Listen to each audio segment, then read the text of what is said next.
I got in trouble. When I was in high school, I had a girlfriend who was in college, which was a big deal. And when my parents were out of town once, I took the car and drove her down to her dormitory. And on the way, this is in the days before people wore seat belts and stuff.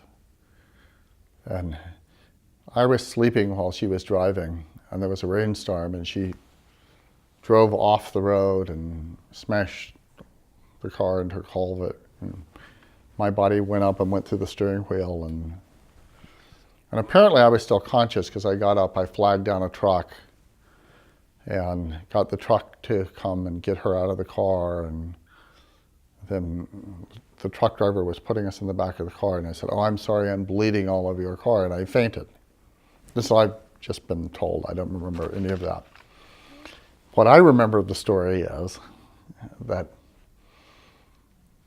I woke up in a hospital,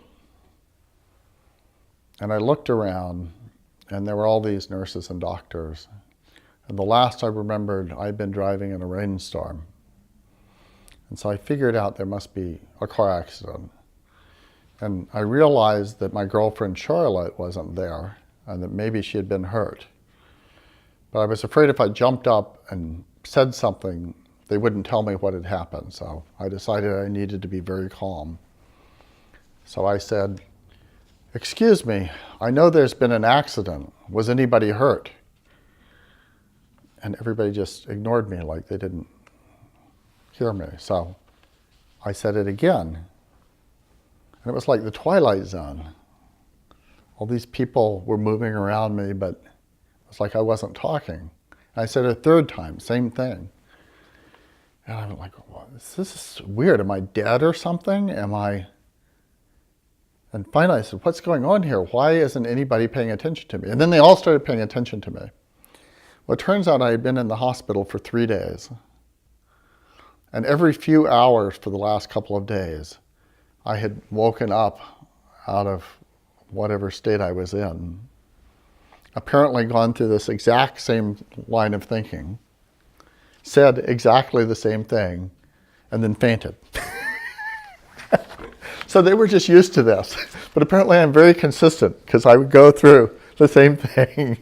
This is my boot up sequence.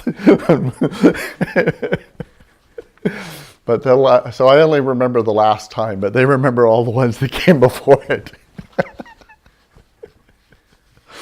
But then I had to tell my parents that I had totaled the car, or actually my girlfriend had totaled the car, which was even worse, because I wasn't really supposed to have a girlfriend, that I was going down to her dorm. So I got into the biggest trouble I think I ever got into on that one. And I probably deserved it. But that was a peril to survive.